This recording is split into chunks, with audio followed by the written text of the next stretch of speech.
The day they told me my afro was a little too bold. I was standing directly under a poster that said "Celebrate Difference." I almost laughed. But my throat felt tight instead. Our office walls were covered in it. Smiling stock photos. Perfectly curated diversity. Raised fists. Words like inclusion, equity, belonging. It was beautiful. Strategic. Instagrammable. And none of it felt real the day I wore my hair out. Not styled, not stretched, not softened. Just mine. It wasn't HR this time. It wasn't formal. It was my direct manager. Pulled me aside near the break room. Lowered voice, gentle smile. "You look great. It's just. It might be a little bold for client-facing days." Bold. Not messy. Not unprofessional. Bold. Like my hair was a statement I hadn't agreed to make.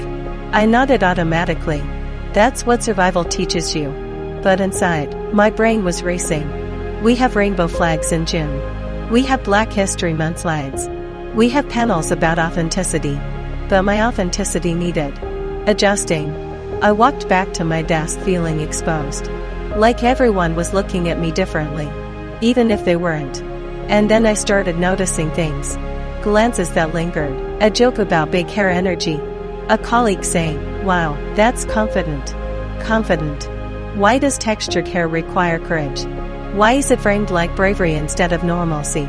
The posters on the wall suddenly felt decorative. Like wallpaper over crack. Here's where it got complicated. No one yelled at me. No one wrote me up. No one explicitly said change it. They just suggested. Softly. Repeatedly. You might want to think about optics. And I kept asking myself, was I being sensitive? Or were they being subtle? The next client day, I stood in my bathroom holding a headband, then a puff tie, then a flat iron. Not because I wanted to. Because I was tired. Tired of being discussed. Tired of being the learning moment. And that scared me. Because exhaustion is how our sewer begins. 2 weeks later, we had a diversity town hall.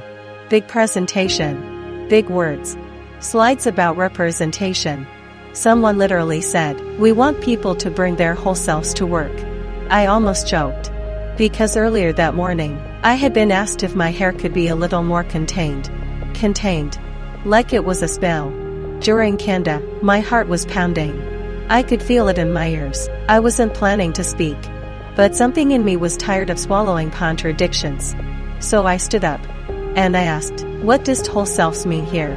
The room shifted. You could feel it. I didn't mention my hair directly. I didn't accuse. I just said, because sometimes what's celebrated in theory feels uncomfortable in practice. Silence.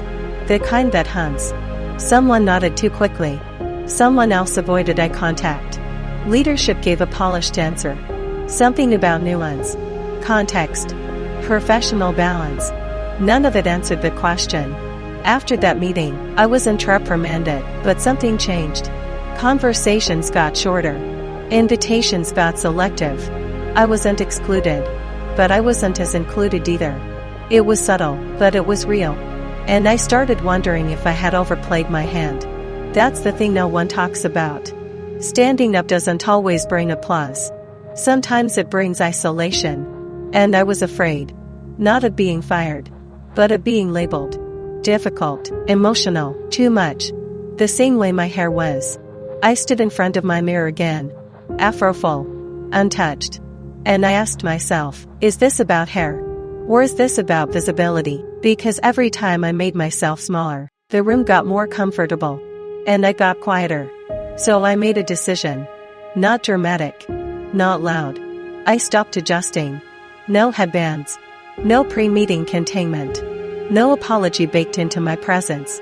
If they loved diversity, they were going to have to practice it. At first, nothing happened. Then the comments stopped. Then the side suggestions faded. Then something unexpected happened.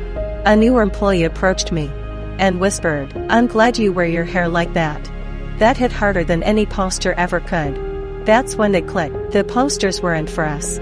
They were for optics. But visibility. That was for survival. And if I shrank, someone else would think they had to shrink too. Did it cost me something? Probably. I'm not Navi. Rooms remember. But I sleep easier. Because I stopped participating in my own delusion. They still have the posters. Still run campaigns. Still say the right things. And maybe some of them mean it. But I learned something important. Celebrating difference in theory is easy. Loving it in proximity is work.